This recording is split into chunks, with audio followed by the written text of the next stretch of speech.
where we built some hermetically sealed rooms that were very deep, going down over a mile.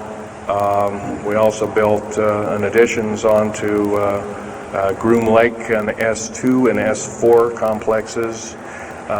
There are a total of 9 underground. They're called DUMBs. Like, you can learn a lot from this dummy, but DUMB stands for Deep Underground Military Base, and or a deep underground, DUM2, for instance, is a submarine base, and I have built a few of those too, which are off our continental shelves and then certain islands and out in the Atlantic and the Pacific in strategic locations. All this, I can hardly, in an hour's time, I can hardly squeeze all this in, so I'll be kind of rambling here if you just bear with me. The main topic of my discussion here is to link up basically what's going on with these deep underground military bases, what they're being used for, what is the present situation now being employed both by our federal government, which is slowly being phased out by the United Nations government, as well as the New World, end quote, the New World Order, which is an even higher entity, and who these higher entities are taking their orders from, and try and link up basically what's going on. A lot of us have been kept in the dark. We've been given, maybe most recently over here, photographs of an alien at Roswell. I'll just make a very brief statement about that. The photographs cannot stand up to a computer grain analysis test and therefore are retouched or faked. They're not real. The real one, the real photograph of the charred or dead alien that was, or one of the several that were autopsied, is over here, was given to me by a friend by the name of Skip Frombach of Seattle. And his father worked as one of the principal doctors. He was from Germany at the time, and worked on some of the autopsy material, from what I understand, along with other people. Anyway, you just can't believe everything, and that goes for me. You got to get out there and do your homework. Like I always say, you might, don't put your spectacles on, you put your skepticals on when you listen to me. So if we can have a show of hands here, how many people have heard about Roswell, New Mexico? Very good, almost all. And how many people have heard about the black helicopters and the other kinds of flying saucers type equipments out at Groom Lake and other places? Very good. Well, this obviously is a nice enlightened audience.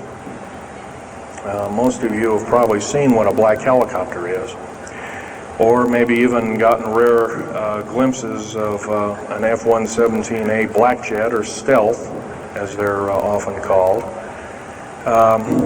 or a B-2 bomber, or B-1 bomber, or some of these other sophisticated aircraft that are now being touted as the new technology. Once again, where did we get this new technology? Well, obviously we've had a little hand in that. Our little alien so-called buddies, have kind of exchanged things, not without a great cost. The cost of which has been a lot of people have disappeared. Some, and I'll blow this statistic by you. There's, according to current FBI and Defense Intelligence Agency and CIA statistics, 100,000 children and 1 million adults disappear every year, and these are not kidnappings or murders or rapes or suicides or anything, totally unaccounted for. And where are these people going to? Nobody knows. Maybe one of us in this room or somebody has encountered such an individual and lost a loved one or a friend or something, and that's unfortunate. My best friend, Ron Lee Rummel,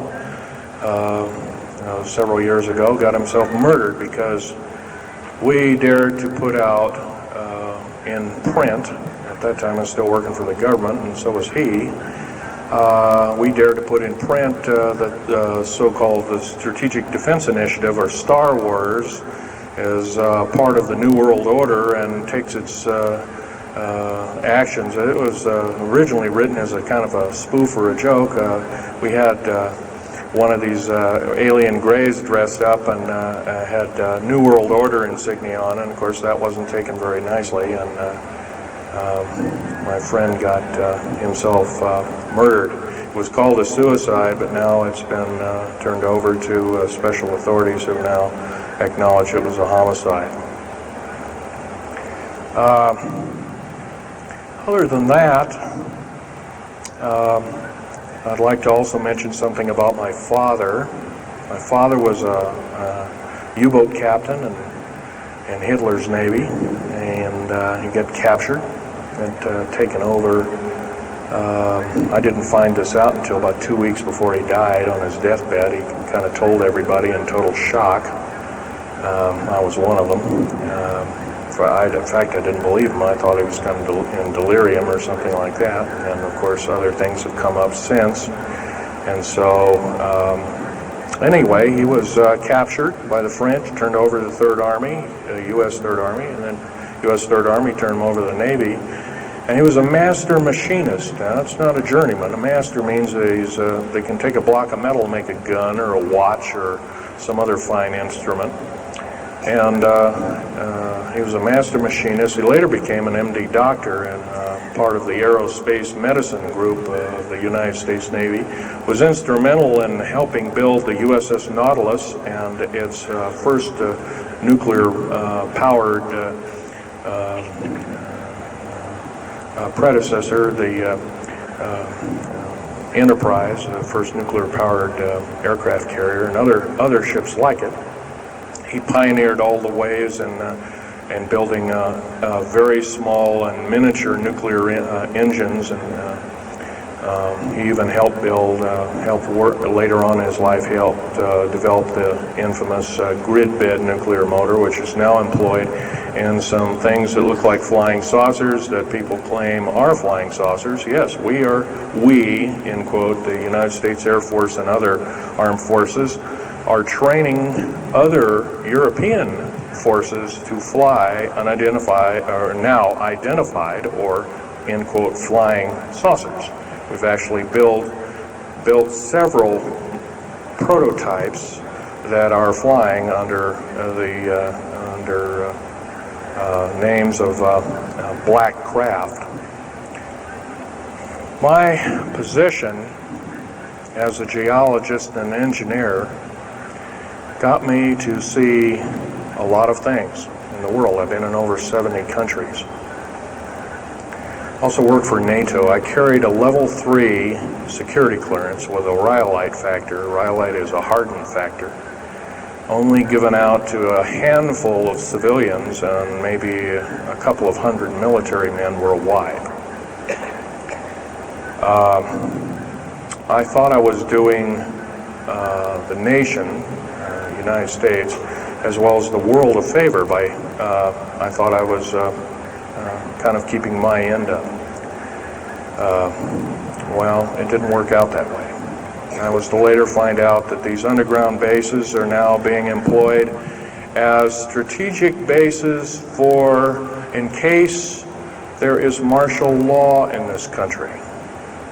Right now, our military professors that used to be in war colleges and the like are training people like ex-Russian KGB and Spetsnaz people right here on American soil. I've seen it with my own 2 eyes, along with other people, other geologists. By the way, I'm still a geologist, still do geological survey work. However, I don't work for the government anymore. I took my security clearance and all my government stuff and cut it up and sent it back to the, pardon my French, SOBs. When I found out that a number of these 131 deep underground military bases are being used to subvert the Constitution of these United States and its people, I says, that